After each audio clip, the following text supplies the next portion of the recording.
শাক।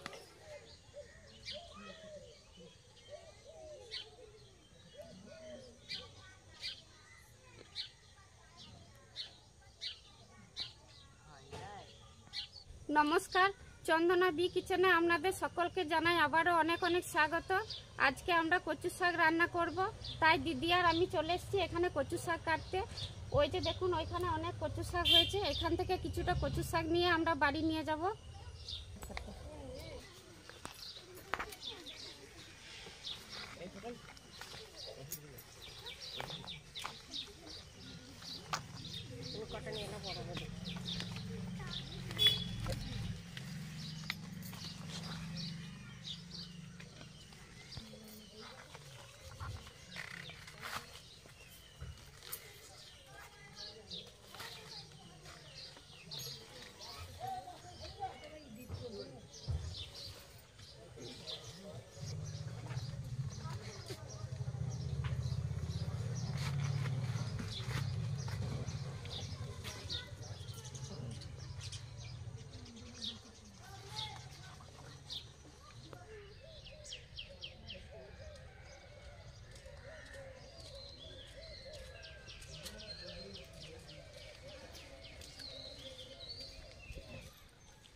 পড়ে যাচ্ছিলাম, বলো।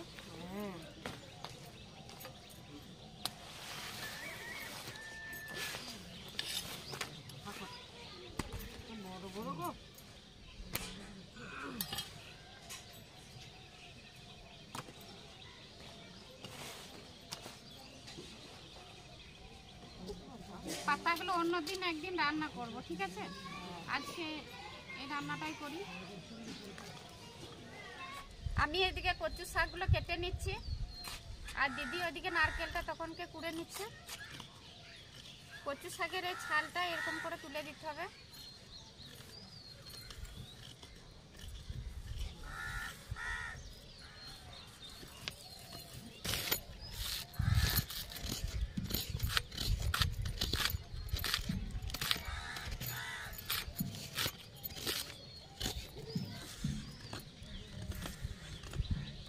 এইভাবে ছালটা তুলে আমি কেটে নেব।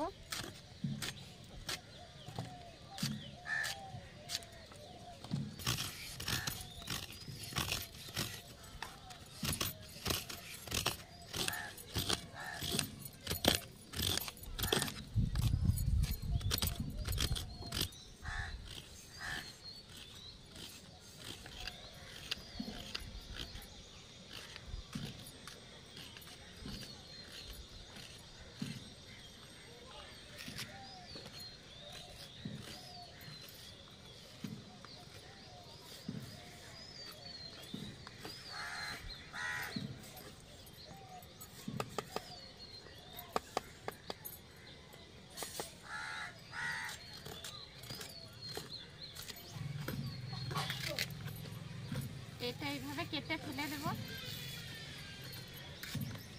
আর উপর থেকে ছালটা এরকম করে তুলে দেব।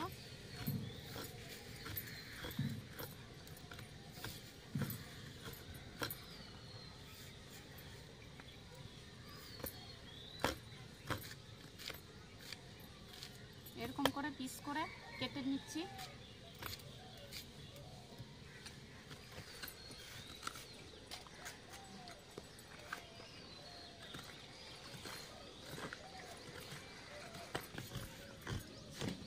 দিদি, তোমার নারকেল করা হলো? হ্যাঁ, হয়ে গেছে। আমার তো এখনো অনেকটা আছে কাটতে।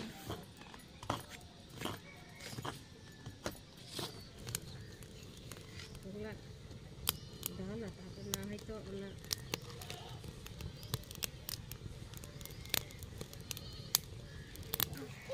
কড়াইয়ে হালকা একটু জল দিয়ে দিচ্ছি, এর মধ্যে কচু শাকগুলো দিয়ে দেব সেদ্ধ হওয়ার জন্য।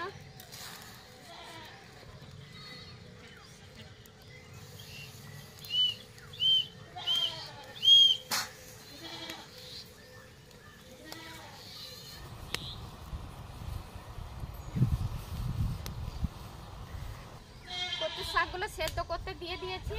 এর মধ্যে লবণ দিয়ে দেব, পরিমাণ মতো আমি লবণ দিয়ে দিচ্ছি। আর এই যে শাকটা দেখছেন না এতটা, কিন্তু এতটা এটা থাকবে না, এটা কমে যাবে, সামান্য হয়ে যাবে।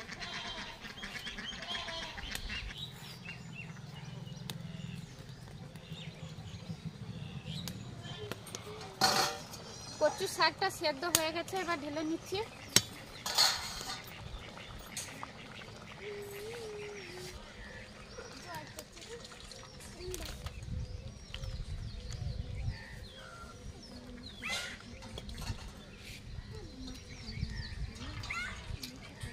কচু শাকের যে জলটা বেরিয়েছে ওই জলটা আমি ফেলে দেব। এই জলটা আমি চেপে চেপে বার করে দিচ্ছি। এই জলটা দেওয়া যাবে না। এইভাবে চেপে চেপে আমি সমস্ত জলটা বের করে নিয়েছি। আদা রসুন একসঙ্গে বেটে নেব।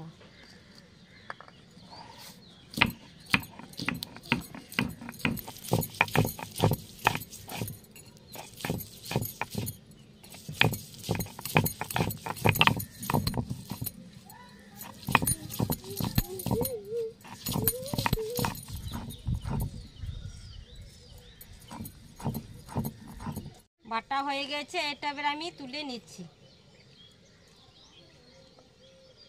কড়াই গরম হয়ে গেছে, কড়াইয়ের মধ্যে সরষে তেল দিয়ে দিচ্ছি।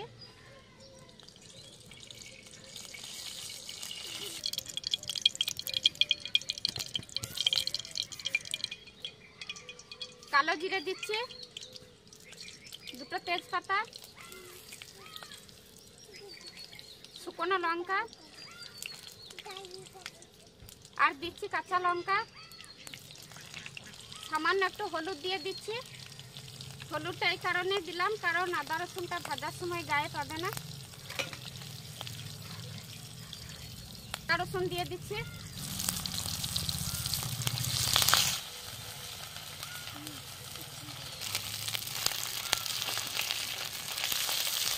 আদা রসুনটা ভালো করে ভেজে নেওয়া হয়ে গেছে।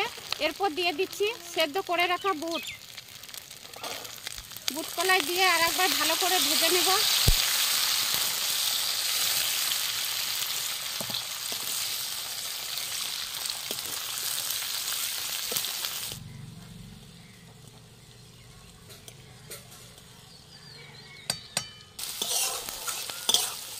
মশলা আমার ভালো করে ভেজে নেওয়া হয়ে গেছে। এরপর সেদ্ধ করে রাখা কচু শাকটা দিয়ে দেব। সেদ্ধ করে রাখা কচু শাকের জলটা আমি একবারে ঝরিয়ে নিয়েছি। এটা এবার এর মধ্যে দিয়ে ভালো করে নাড়াচাড়া করে নেব।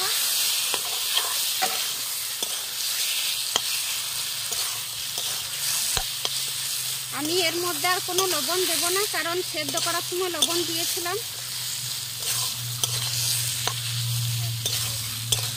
এরপর দিয়ে দিচ্ছি নারকেল কোড়া।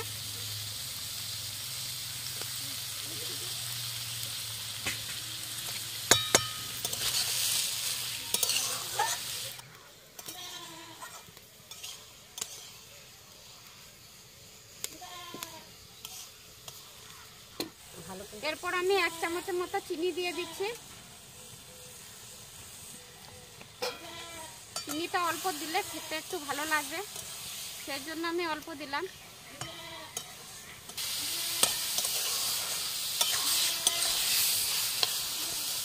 রান্নাটা হয়ে গেছে, এবার নামিয়ে নেব।